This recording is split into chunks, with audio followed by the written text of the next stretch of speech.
Rail user groups say they're appalled that a station that was closed for 6 months for refurbishment work still has no access for disabled passengers. Disabled rights campaigners say it's a lost opportunity. But Network Rail, who carried out the work, say they don't have funding for improvements. Here's Andy Newman. More than £2 million spent, a 6-month closure, but still no access for disabled passengers. Cosford station in Shropshire stands high above road level. Passengers have to climb or descend several flights of steps.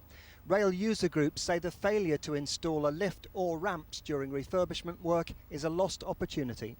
It's an expensive scheme for able-bodied people. It's an absolutely first-class scheme. But it doesn't include disabled access, which I think is really a missed opportunity. The Shropshire Wheelchair Users Group say they wrote to the rail companies 4 years ago stressing the need for access improvements at several stations, including Cosford. They say they're astonished that their advice was not heeded. So to hear they've spent all this money and not taken any of our things on board, yeah, disgusted and appalled. Network Rail says it's not funded to provide access improvements at stations. Meanwhile, the train operator London Midlands say they do try to offer help to passengers with mobility problems, including a free taxi from the nearest fully accessible station. Next month, the Cosford Air Show takes place right next to the station. It attracts 50,000 visitors, many of whom arrive by train. The organisers say they're delighted that the renovated station will be available in time for the show, but they're very disappointed that it hasn't got disabled access, and they're advising disabled visitors to come by road rather than rail. But rail user groups say they haven't given up the fight, and they believe the day may still come when someone in a wheelchair can catch a train at Cosford. Andy Newman, BBC Midlands Today, Shropshire.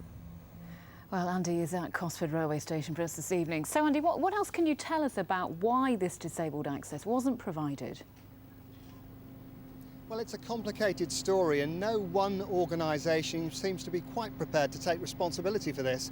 On the one hand, you've got Network Rail, who own the station and carried out the work. They say they're only funded to carry out like-for-like refurbishment. In other words, replace what was already there, although they say there may be direct sources of funding available from the government to disabled groups. Then there's London Midland, who run the trains. They say it was a Network Rail project. It's not their responsibility. All they can do is provide help to passengers with mobility problems, such as the free taxis I mentioned in my report. Sounds a real mess. What impact do you think all this is going to have on the Cosford Air Show next month? It will have a big impact in terms of, obviously, people who want to come in wheelchairs not being able to come by train, and the advice from the air show organisers is come by car. It may not be quite the end of the line for disabled access here, because this new station has a footprint which could accommodate a lift, and the rail user groups say they'll continue to press for funding to get this work carried out. Andy Newman, thank you very much. And